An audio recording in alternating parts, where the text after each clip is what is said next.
আসসালামু আলাইকুম। ছোট্ট একটা শর্ট ভিডিও নিয়ে চলে এলাম। তো আমি অনেক দিন পর আবার চলে এলাম ভর্তার রেসিপি নিয়ে। এখানে নিয়েছি পটলের খোসা। এটা কিন্তু সিদ্ধ করা, আমি ভাজতেছি সরিষা তেল দিয়ে। তো এটাকে আমি ভাজতে থাকি। আচ্ছা, তারপরে দেখেন কি ভর্তার রেসিপি নিয়ে আসলাম আপনাদের মাঝে। তো এটা হচ্ছে রুই মাছ। এটা পটলের যে খোসাটা ভাজতেছি এটা দিয়ে ভর্তা করব। আর পেঁয়াজ, রসুন, শুকনা মরিচ, আর এখানে আছে চেপা শুটকি আস্ত আর অর্ধেকটা। তারপর এটা কি দিয়ে ভর্তা করব চলুন সেটা বলি। এটা হচ্ছে কাঁঠালের বিচি সিদ্ধ করা। তো চলুন ভাজার পরে আসতেছি আবার আপনাদের সাথে। চলে এলাম আবার আপনাদের মাঝে। এরপর আমার সমস্ত ভর্তাগুলো যা যা বানাবো সব ভাজা কমপ্লিট। এখন আমি শিলপাটায় বেটে নিব। ফার্স্টে বেটে নেব আমি পটলের খোসা। আচ্ছা, পটলের খোসাটা বেটে নিই। আমার পটলের খোসাগুলো বাটা হয়ে গেছে।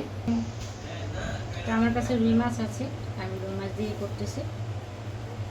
তো এই ভর্তাটা রুই মাছ দিয়ে করলে, যে কোনো মাছ দিয়ে করলে অনেক টেস্ট হয়। শিলপাটায় বাটা ভর্তা কিন্তু অনেক টেস্ট হয়।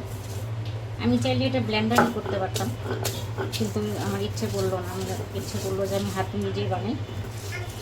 এটা টেস্ট অনেক, সাথে মাছ আছে। এই পর্যায়ে পেঁয়াজটা দিয়ে দিব।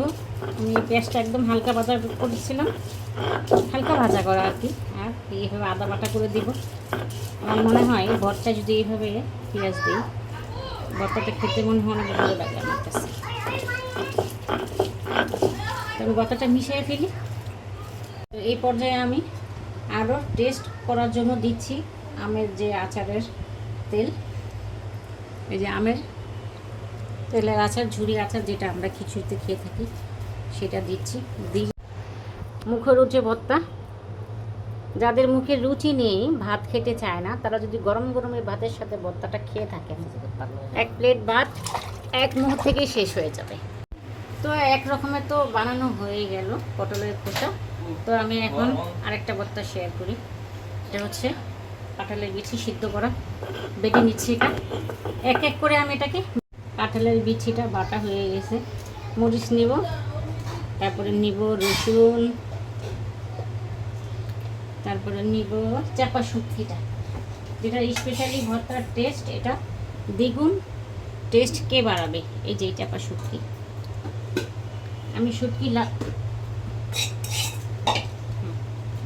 হ্যাঁ, আমার কিন্তু এই পর্যায়ে মরিচটা বাটা হয়ে গেছে, শুটকি, রসুন।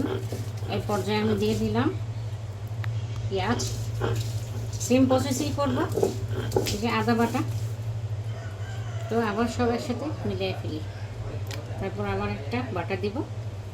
তারপরে ভর্তার রেসিপি হয়ে গেল। আমার ভর্তাটা বানানো হয়ে গেছে। এখন আমি এটাকে একটু লবণ দিয়েছি, লবণটা কম হয়েছিল। এইভাবে যদি ভর্তাটা করে খান, তাহলে চেটে পুটে ভাতের প্লেট শেষ হয়ে যাবে। রুচো দুই রকমের ভর্তার রেসিপি আমি শেয়ার করলাম। তো কেমন হয়েছে অবশ্যই জানাবেন। আর অবশ্যই like, comment, share and subscribe. সবাই ভালো থাকবেন। আল্লাহ হাফেজ।